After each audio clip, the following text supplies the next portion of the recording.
Here's my take. For those who thought the Supreme Court had ended Donald Trump's obsession with tariffs, think again. In February, the court struck down his sweeping Liberation Day levies, ruling that the president did not have emergency powers to tax imports from almost every country on earth.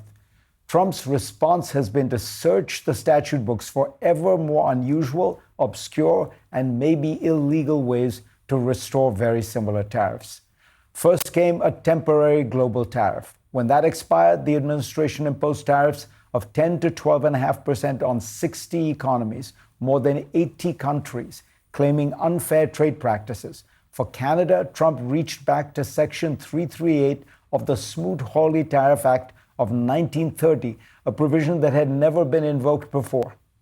For the new sweeping tariffs, the rationale, discovered suddenly in the last few months, is alleged forced labor. The administration has declared that countries ranging from Cambodia and China to Norway, Japan, and Australia have failed to keep products made with forced labor out of their markets, and that this failure burdens American commerce. The charge is so obviously spurious and sweeping.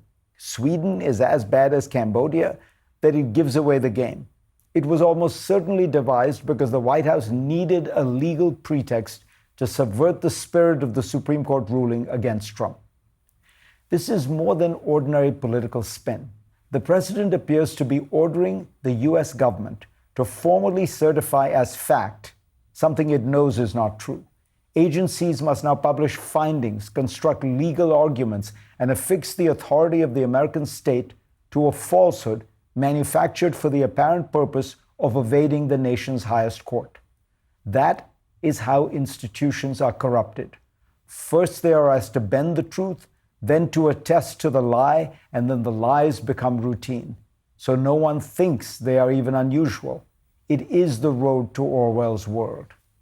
Incidentally, Walk Free, the human rights group that compiles the Global Slavery Index, estimates that America imports $169.6 billion worth of goods annually that are at risk of being made with forced labor, by far the highest total among the group of 20 countries.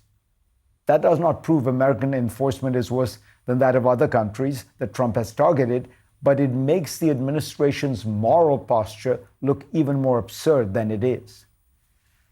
The economic case against tariffs is stronger by the day as the numbers roll in. Spending on manufacturing construction, which surged under Joe Biden and peaked at about $250 billion at an annual rate in September 2024, had fallen to about $175 billion by May of this year. Manufacturing employment is down roughly 75,000 jobs since Trump returned to office. Factory output has risen, but the gains are concentrated in advanced manufacturing and AI, much of it reflecting investments planned before Trump took office and little related to tariffs. Consider Greg Fraley, whom the U.S. Chamber of Commerce wrote about a few months ago. He helps run Falco, a small Arizona company that makes aluminum parts for commercial aircraft. This is precisely the kind of business Trump says he wants to help, an American factory employing American workers. Falco's aluminum costs are up 72%.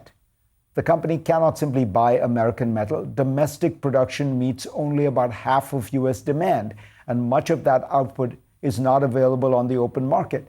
So Falco keeps importing aluminum, pays the tariff, and absorbs the damage.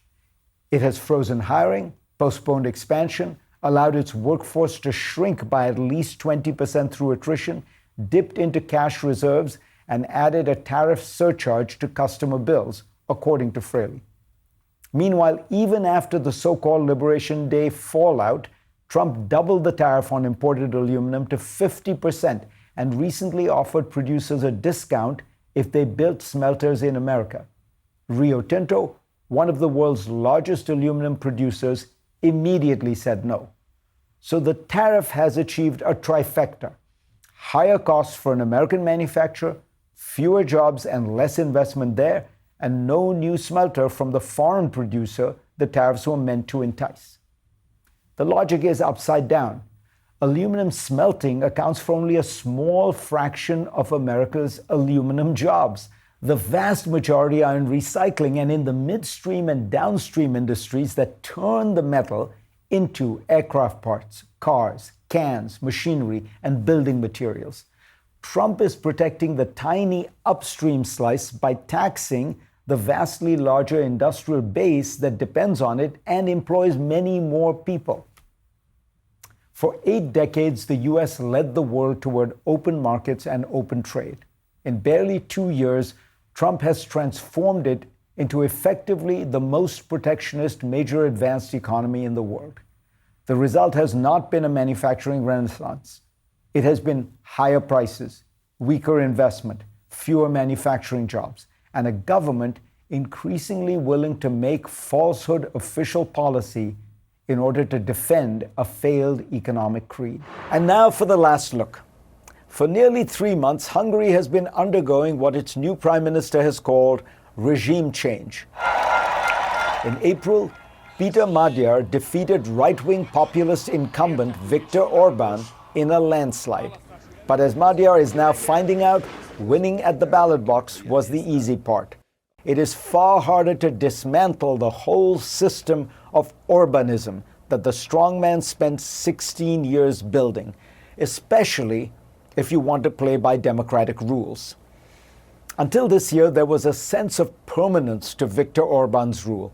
Since 2010, he had swept 4 elections, rewritten the constitution, packed the courts with loyalists, and according to some watchdog groups, handed some 80% of the media to his friends. By 2014, he was proudly calling Hungary an illiberal state. Many believed that no opposition could realistically defeat him. That changed this year when Magyar, a fellow conservative and former member of Orban's nationalist party Fidesz, united the opposition around a patriotic vision of Hungary. Today, Magyar is trying to undo the damage Orban did. His government calls the changes Operation Cleansing Fire. Magyar has fired Orban loyalists from major state companies, including state TV, in a purge that he compares to rooting out the Italian mafia. Last month, Hungary's parliament amended the constitution to force out the pro-Orban president of the nation. He was in a largely ceremonial role, but he could have slowed down the new government's agenda. Magyar has also been giving tours of the lavish, publicly funded offices of his predecessors, including gold-plated bathrooms. He put them on social media to show the country what he calls the former regime's Great Gatsby lifestyle. But moving forcefully means making uncomfortable choices. The political scientists Stanley Bill and Ben Stanley say that to undo an autocrat's damage, a new government must do 3 things: act quickly, effectively, and legally. But rarely can it do all 3. They use Poland as a warning. In 2023, that country voted out the right-wing populist Law and Justice Party after 8 years in power. Prime Minister Donald Tusk's new centrist coalition promised repair. He played strictly by the rules, but thus sacrificed effectiveness. Lacking a big enough majority in parliament, his reforms were stalled by the vetoes of 2 populist presidents. Hungary faces a different problem. Magyar's TISA party now has a 2/3 supermajority. That's the same dominance of parliament that Orban once used to remake the country his way. Magyar has pursued speed and effectiveness, but this comes at the cost of due process. For example, Human Rights Watch has criticized Magyar for how he removed former President Sulyok by rushing to rewrite a line in the constitution rather than a formal impeachment process. The group labeled the move as reminiscent of the Fidesz era, an echo of Orban's old playbook. To his credit, Magyar has passed a bill to cap a prime minister's term to 8 years, constraining himself or any future autocrat. But as Daniel Hegedus of the Institute for European Politics warns, Hungary's future now depends largely on one single man limiting his own authority. If we need to build a system of political power based on self-constraint, then we are practically building a sandcastle.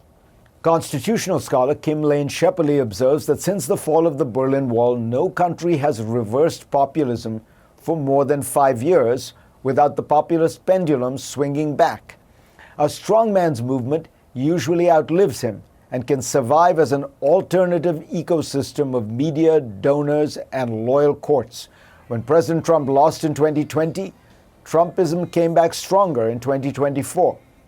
Hungary, though, could be a rare exception of democratic repair. This is because of the breathtaking speed at which Orban's coalition appears to be vanishing. Many of its leaders are already quitting, defecting, and leaving the country. In the coming months, Magyar has said he will begin to draft Hungary's new constitution, which will be put to a public referendum. This will be the clearest test yet of what Magyar calls regime change, whether he can really build institutions strong enough to prevent a return of Orbanism while also having the discipline to limit his own powers. If he does, he will have given Hungary a second democratic revolution.